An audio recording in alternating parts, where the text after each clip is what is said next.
Well, thank you and ranking member for working on this bill. Of course, you had to deal with the money that you had available to you, and that meant everybody didn't get everything they asked for. But I do think as you look at the Park Service, particularly looking at the second century of the National Park Service, this is an important time for us to help fulfill a vision for what that second century of the Park Service can look like. The private-public efforts being made, like the one at the Arch in St. Louis right now, where substantial amounts of local and private money are going into the Park Service, and I think the Park Service is doing what they need to do to have that different and new vision for how that will work. We have some language in here for a site south of St. Louis that I hope we can continue to talk about at St. Genevieve, Missouri, that has some of the oldest houses west of the Mississippi, and they were built by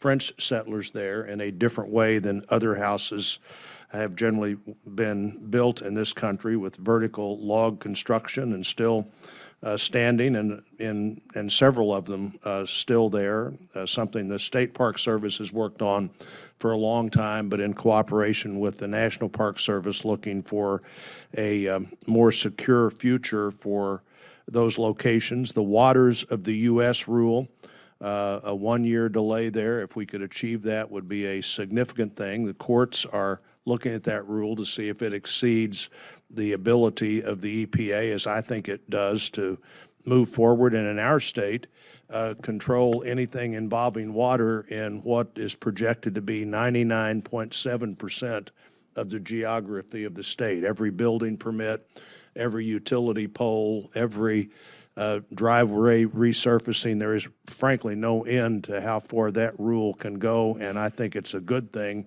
to have more time to think about it. The NEA has a program that they're dealing with veterans in the healing arts, and there's a little more money here for the NEA generally, but a specific reference to that veterans program as one of the ways that we can help veterans as they deal with the stress and other challenges of service. There's also money here that Senator Brown and I asked for to move forward with what a lot of communities, including my hometown of Springfield, Missouri, see as a new path for an integrated approach to dealing with various water issues under the Clean Water Act. Many of those individual issues have a percentage cap, realizing that the people that pay for the stormwater system or the water system generally are the users themselves, and only so much can be expected in an annual increase.